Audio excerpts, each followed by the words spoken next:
ვაგრძელებთ გამოშვებას ბაკურიანში სასმელი წყლის ქსელის რეაბილიტაცია მიმდინარეობს, რა შეიცვლება სამთო კურორტზე, სადაც ყველა სეზონზე, განსაკუთრებით ზამთარში, მუდმივად სასმელი წყლის დეფიციტია, გაერთიანებული წყალმომარაგების კომპანიის პროექტების მართვის დეპარტამენტის უფროსი ანა ონაშვილი უპასუხებს დღის ამბების შეკითხვებს. მოგესალმებით, მადლობა სტუმრობისთვის. დღეს ბაკურიანში სამწუხაროდ წყალმომარაგებაზე მეტად სხვა სოციალური პრობლემები აქვთ ადგილობრივებს, მაგრამ ეს არის ის საკითხი წყალმომარაგება, რომელიც ზამთრის სეზონზე სამთო კურორტისთვის ერთ-ერთ მთავარ გამოწვევად რჩება წლების განმავლობაში. რა სამუშაოები მიმდინარეობს, რომ მოგვიყვეთ დღეს ბაკურიანში? მოგესალმებით. წყალმომარაგების კომპანია ყოველწლიურად ახორციელებს ძალიან ბევრ და მასშტაბურ პროექტებს, მათ შორის ბაკურიანში, გამომდინარე იქიდან, რომ ბაკურიანი არის მნიშვნელოვანი არამხოლოდ საკურორტო მიზნებისთვის, არამედ ზოგადად ქვეყნის განვითარებისთვის. და საქართველოს ტურისტების გარდა საქართველოს საკმაოდ დიდი ნაწილი მოსახლეობის მუდმივად სტუმრობს ბაკურიანს ზამთრისა და ზაფხულის სეზონში. ამ სეზონზე ამჟამად წყალმომარაგების კომპანია ახორციელებს 10 მილიონამდე პროექტს, რომლის ფარგლებშიც ხდება როგორც დამატებითი წყლის დებიტის მოძიება და შემდეგ სისტემის რეაბილიტაცია და მშენებლობა, ასევე არსებული ქსელის მოწესრიგება, სისტემის მოწესრიგება, რათა შემცირდეს მაქსიმალურად დანაკარგები და დებიტი გაიზარდოს ისე, რომ მოსახლეობისთვის იყოს 24 საათიანი წყალმომარაგება ხელმისაწვდომი. გარდა ამისა, დაფინანსების წყაროებზეც რომ ვისაუბროთ, ვიდრე კონკრეტულად სამუშაოებს ჩავშლით, ანუ 10 მილიონი ლარი ახსენეთ, ეს საკმაოდ დიდი თანხაა და ალბათ შედეგსაც მასშტაბურს უნდა ველოდეთ, ხო? რა თქმა უნდა, წყალმომარაგების კომპანია აღნიშნულ პროექტებს ახორციელებს სახელმწიფო ბიუჯეტის დაფინანსებით. სახელმწიფომ გამოყო თანხა, რათა ეს პროექტები განხორციელდეს და დასრულდეს უახლოეს პერიოდში. რაც შეეხება შედეგს, შედეგი აუცილებლად იქნება 24 საათიანი წყალმომარაგება. ამჟამად ბაკურიანში არის 24 საათიანი წყალმომარაგება, თუმცა კლიმატური პირობებიდან გამომდინარე, ხანდახან რთული არის 24 საათიანი წყალმომარაგების შენარჩუნება.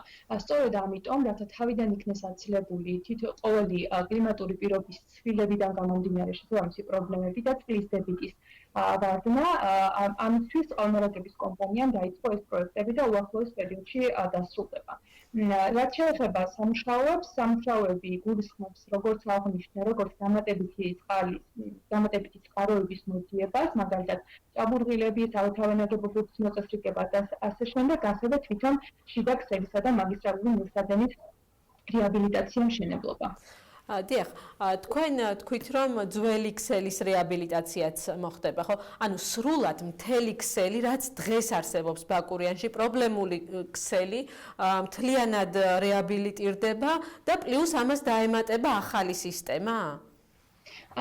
სადაც არსებობს ქსელი, რომლის რეაბილიტაცია შესაძლებელია და რომელიც შეამცირებს დანაკარგებს ჩვენ სისტემაში, რა თქმა უნდა, იმის რეაბილიტაცია ხდება. თუ ხვდებით, რომ არსებული სისტემა ქსელი რეაბილიტაციას არ ექვემდებარება და საჭირო არის ახალი სისტემის აშენება, ამისთვის შესაბამისი ზომები არის მიღებული, რომ აშენდეს.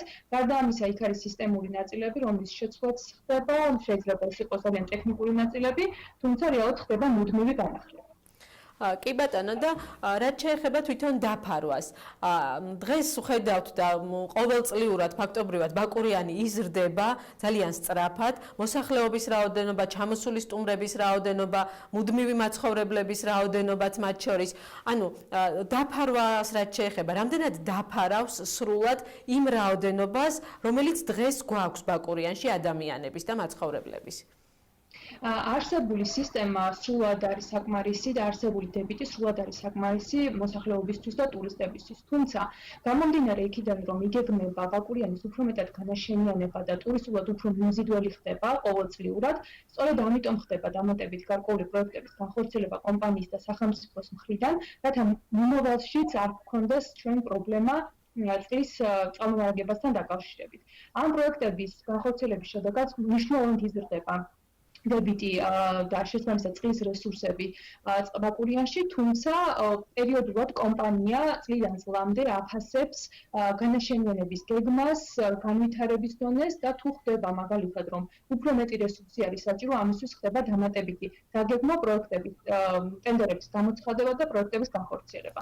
რა თქმა უნდა, ეს მუდმივი პროცესი არის და ამ პროექტებით ერთხელ პროექტის გაკეთება, რა თქმა უნდა, აღნიშნავს, რომ ამით ბაკურიანის ან რომელიმე დასახლების წყლის პრობლემა გადაწყვეტილია, ვინაიდან, როგორც აღნიშნეთ, განაშენიანება მუდმივად ხდება განსაკუთრებით ბაკურიანში. თუმცა რომ დავაზუსტოთ ამ რაოდენობის ადამიანზე, რომელიც დღეს რეალურად არის ბაკურიანში, გათვლილი თავისი სტუმრებით, ვიზიტორებით და ასე შემდეგ, ის რასაც აკეთებთ, ახლა არის საკმარისი, ანუ სრულად ფარავს. სრულად ფარავს, საკმარისზე მეტიც არის, გათვლილი არის იმაზეც, რომ კიდევ რამდენიმე პროცენტით რომ გაიზარდოს ბაკურიანის მოსახლეობა, ტურისტული ნაკადიც, მათზეც რომ იყოს გათვლილი. თუმცა, რა თქმა უნდა, ეს ხდება წლიდან წლამდე ვაკვირდებით ამ პროცესს და თუ მივხვდებით, რომ კიდევ უფრო დამატებით მნიშვნელოვნად გაიზარდება ბაკურიანში განაშენიანება ან ტურისტული ნაკადი, უკვე ამის შესაბამისად კიდევ ერთხელ გადავხედავთ და განვახორციელებთ შესაბამის პროექტს საჭიროების შემთხვევაში. დიახ, ყოველთვის არის ხოლმე ეს დებეტის პრობლემა და რეალურად ამას არაერთხელ გადააწყდა ბაკურიანი, ასე ვთქვათ და იქ ჩამოსულმა დამსვენებელმა არაერთხელ გააპროტესტა და მიატოვა მათ შორის დასასვენებელი კურორტი იმის გამო, რომ სასმელი წყლის პრობლემა იყო დაბაში. აქ იყო დებეტის პრობლემა. ეს დებეტის პრობლემა დღეს როგორ მოგვარდა, ანუ არსებობს სარეზერვო წყაროები და მათი გამოყენება მოხდა თუ როგორ აღმოიფხვრება ეს პრობლემა კონკრეტულად აი დებეტის ნაწილში? ზოგადად დებიტის პრობლემა არის არა მხოლოდ სისტემის ბრალი, არამედ კლიმატური პირობების ბრალიც. თუ არ არის, თუ გვაქვს უნალექო სეზონი და შესაბამისად არ არის თოვლი, ეს რა თქმა უნდა იწვევს დამატებით და არ არის ნალექი, ეს იწვევს დამატებით პრობლემებს. თუმცა, ზუსტად იმიტომ, რომ კლიმატური პირობების გავლენა შევამციროთ ჩვენ სისტემაზე და მოსახლეობამ ეს ვერ იგრძნოს, ამისთვის დამატებით ჭაბურღილებსაც ვაკეთებთ ბაკურიანში და ასევე ხდება არსებული სათავე ნაგებობების რეაბილიტაცია მუდმივი წმენდა, რომ არსებული წყალი, რაც გვაქვს, რაც მოედინება, რის რესურსი რაც გვაქვს, გამოვიყენოთ ისე, რომ არ იყოს დანაკარგი და მოსახლეობამ ვერ იგრძნოს კლიმატური პირობების ცვლილება. თუმცა, კლიმატური პირობები, რა თქმა უნდა, ძალიან დიდ როლს თამაშობს წყალმომარაგების კუთხით. კარგით და ვიდრე დაგემშვიდობებით, ვადები არის ძალიან მნიშვნელოვანი და კონკრეტულად როდის ისარგებლებს უკვე ადგილობრივი მოსახლეობა ჩამოსული დამსვენებელი ბაკურიანში 24 საათიანი უწყვეტი წყალმომარაგებით და როდის დასრულდება საერთოდ პროექტი? ამჟამად ბაკურიანის მოსახლეობა უკვე სარგებლობს 24 საათიანი წყალმომარაგებით, თუმცა ამ პროექტების დასრულების ვადებს რაც შეეხება, რათა დამატებით კიდევ უფრო მეტად გარანტირებულად ვიცოდეთ, რომ ბაკურიანის მოსახლეობას და ტურისტებს პრობლემა არ შეექმნებათ, ამ პროექტების დასრულების ვადა არის 2021 წლის იანვარი. ამ პროექტის დასრულების შემდეგ მოსახლეობამ ნამდვილად შეუძლია უპრობლემოდ გადაწყვეტოს ბაკურიანში დასვენება და შესაბამისი წყალმომარაგებით სარგებლობა. სულ დაახლოებით თვენახევარში გამოდის, რომ ბაკურიანში სასმელი წყლის პრობლემა რეალურად მოგვარდება და ის გამოწვევები, რაც აქამდე ქონდა ბაკურიანს და მის სტუმრებს, აღარ იქნება და იმედი მაქვს, რომ ამ დროისთვის ის შეზღუდვების დასრულდება, რაც არის დღეს ბაკურიანში და იმ სასმელ წყალსაც ვერ იყენებს მოსახლეობა, რაც დღეს რეალურად აქვთ. დაგემშვიდობებით, მადლობა ჩართვისთვის, მაყურებელს შევახსენებ, რომ წყალმომარაგების კომპანიის პროექტების მართვის დეპარტამენტის უფროსი ანა ონაშვილი პასუხობდა დღის ამბების შეკითხვებს და საუბრობდით ბაკურიანში სასმელი წყლის რეაბილიტაციის 10 მილიონიან პროექტზე, რომელიც იანვარში დასრულდება.